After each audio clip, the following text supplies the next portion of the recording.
Assalamualaikum warahmatullahi wabarakatuh. Salam sejahtera untuk semuanya. Om Swastiastu, Namo Buddhaya. Salam kebajikan.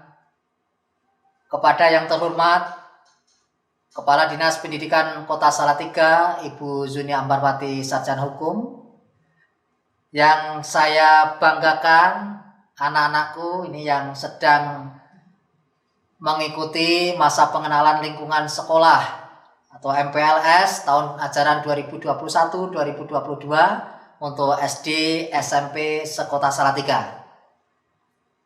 Ya, sebelum kita mulai, perkenalkan dulu ya, dalam kesempatan ini bersama saya Sutomo, agen penguatan karakter Puspeka Kemendikbudristek, yang akan menyampaikan materi berkaitan dengan sosialisasi penguatan profil pelajar Pancasila dalam menyongsong generasi Indonesia Emas 2045.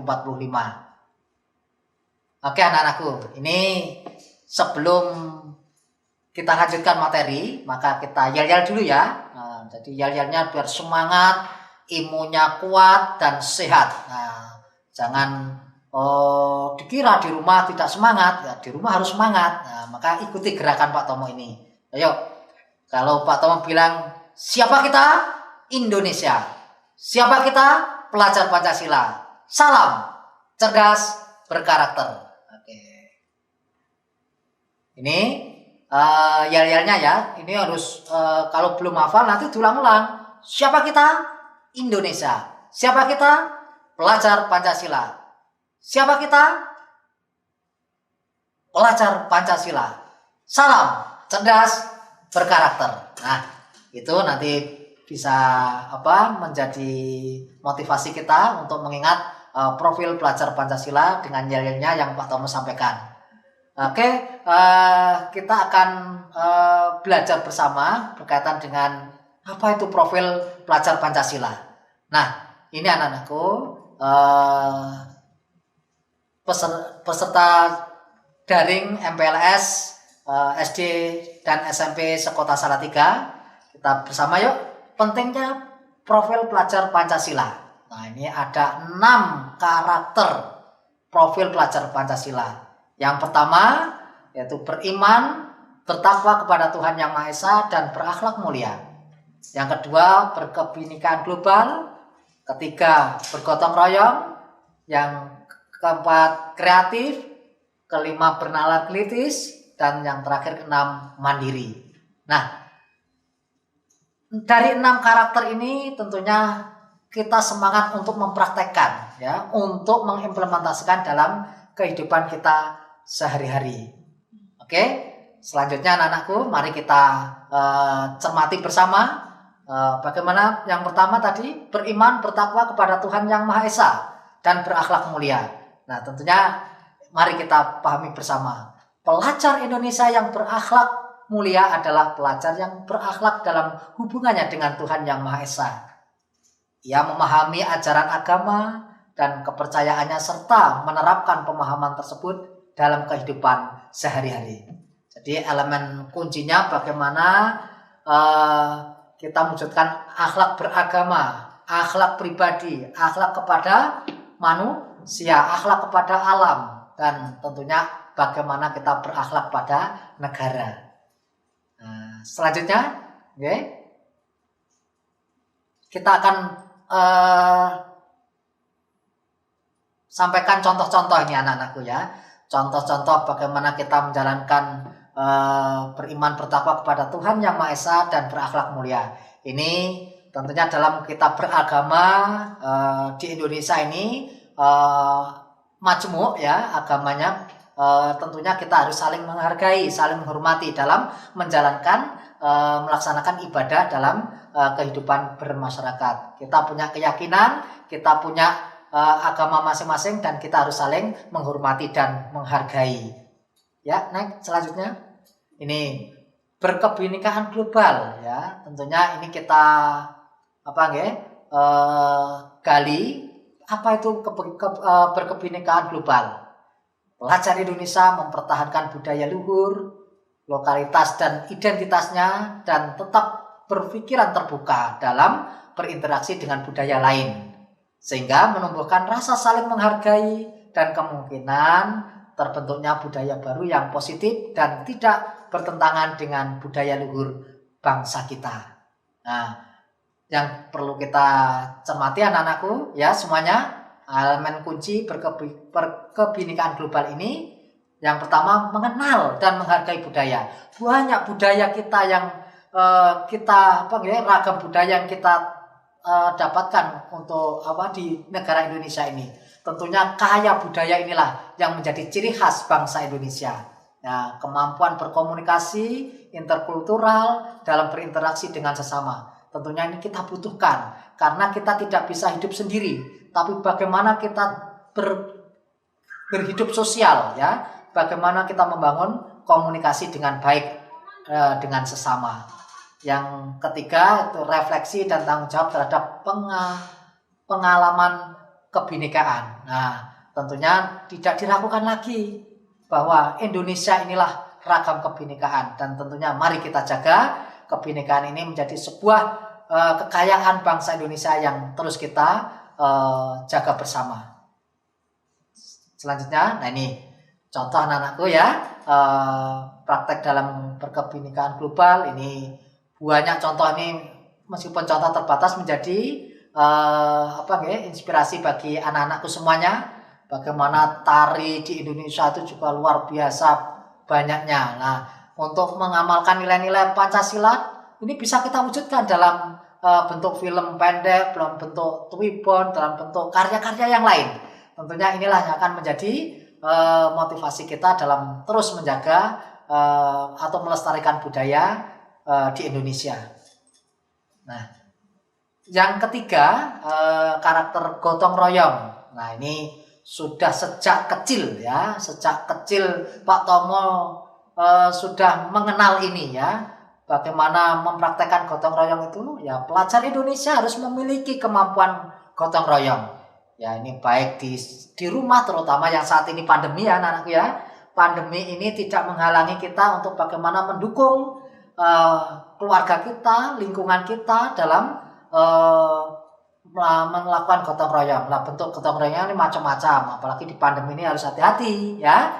Mari kita terus kobarkan semangat gotong royong itu, yaitu dengan kemampuan untuk melakukan kegiatan secara bersama-sama dengan sukarela agar kegiatan yang dikerjakan dapat berjalan lancar, mudah, dan ringan. Ini bisa kita lakukan di keluarga, di masyarakat, atau dalam kehidupan bersosial. Nah, ini bagaimana kita mampu berkolaborasi, kepedulian yang tumbuh pada diri kita, dan berbagi itu sudah melekat pada diri kita.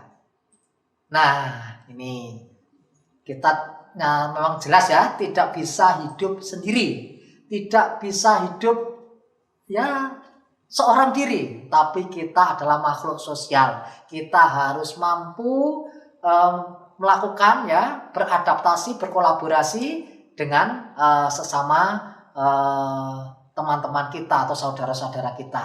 Nah, ini contoh-contoh, ini juga banyak contoh lain yang tentunya anak-anak juga sudah banyak melakukan praktek-praktek gotong royong di rumah maupun di lingkungannya, di lingkungan sekolah masing-masing.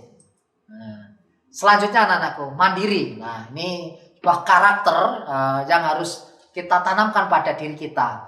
Pelajar Indonesia merupakan pelajar mandiri ya, yaitu pelajar yang bertanggung jawab atas proses dan hasil belajarnya. Nah, mari kita pahami bersama bagaimana kita membangun kesadaran akan diri dan situasi yang dihadapi. Nah, yang kedua, regulasi diri, yaitu bagaimana kita mengatur diri kita. Nah, anak-anakku, dalam kondisi pandemi COVID-19 ini tentunya bagaimana kita tertantang untuk menanamkan pada diri kita, kita siap untuk mandiri dan siap untuk melakukan yang terbaik untuk diri kita sendiri. Nah, tentunya mari kita ingin dalam proses belajar mengajar di masa pandemi yang tentunya antara ada yang daring, ada yang luring. Tentunya ini kita harus saling memahami, saling memberikan motivasi dan tentunya punya semangat yang sama dalam mengatasi pandemi ini. Saya yakin anak-anakku yang hebat ini ya, anak-anakku yang luar biasa ini, generasi Indonesia Emas 2045 ya kalian ya.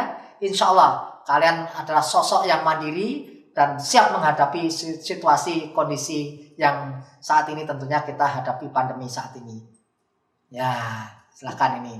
Masih ingat ya, ketika kita masih bersama sebelum pandemi itu kan ada kegiatan pramuka, ini ada polcil.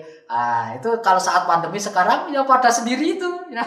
Sendiri, mengerjakan sendiri, bertanggung jawab sendiri, menyelesaikan sendiri. Tapi itulah karakter yang harus kita tanamkan pada diri kita, mandiri. Ya. Dalam suatu kondisi apapun kita harus siap mandiri. Ya.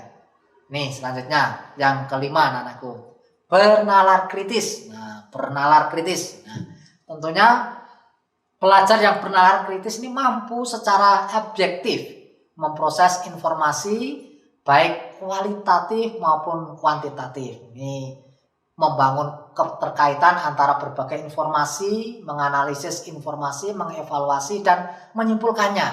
Nah ini, saya yakin anak-anakku ya, anak-anak pelajar yang profil pelajar Pancasila ini insya Allah ya sangat luar biasa dalam kita menjalankan berpikir kritis ini, harus bernalar kritis ini harus kita tanamkan pada diri kita.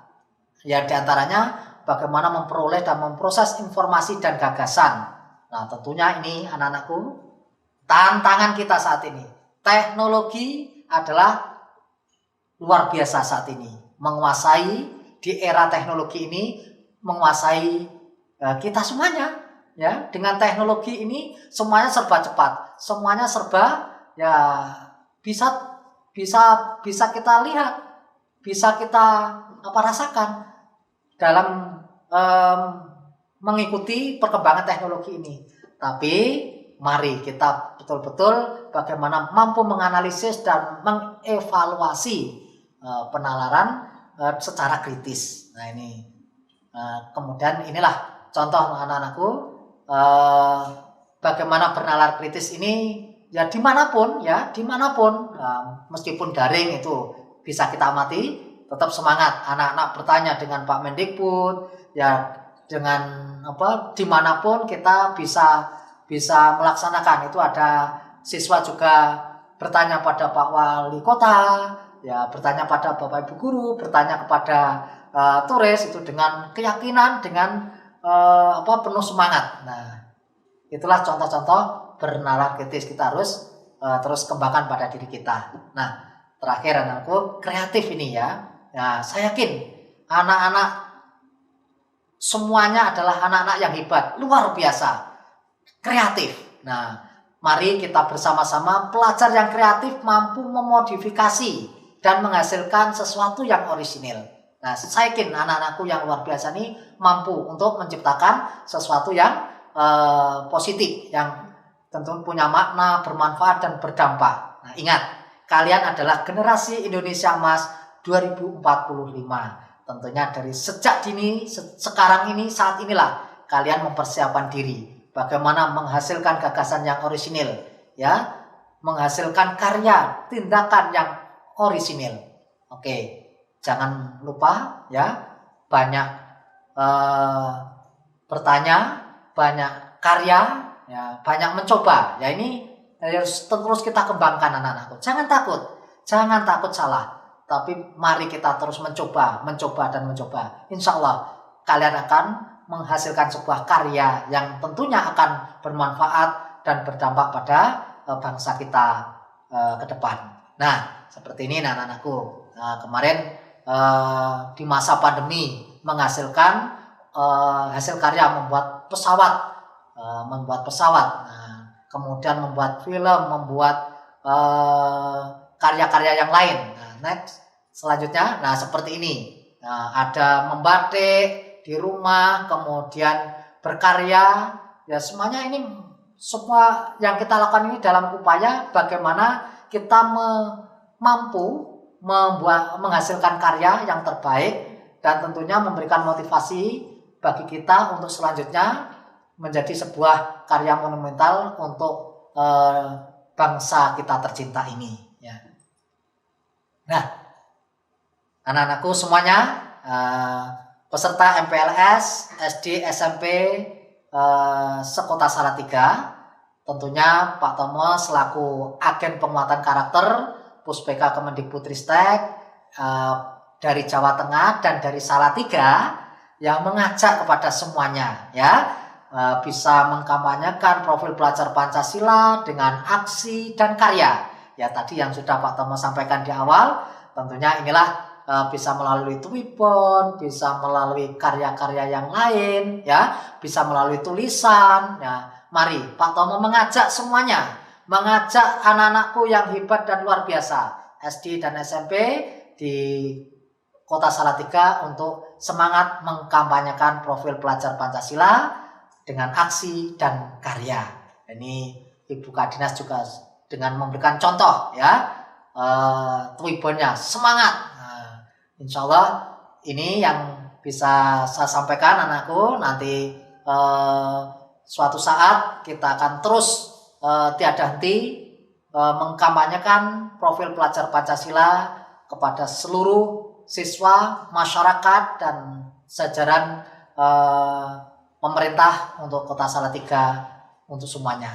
Terima kasih, dari saya cukup sekian. Assalamualaikum warahmatullahi wabarakatuh. Terakhir dengan yel-yel lagi, ya. Siapa kita? Indonesia. Siapa kita? Pelajar Pancasila. Siapa kita? Pelajar Pancasila. Salam cerdas berkarakter. Assalamualaikum warahmatullahi wabarakatuh.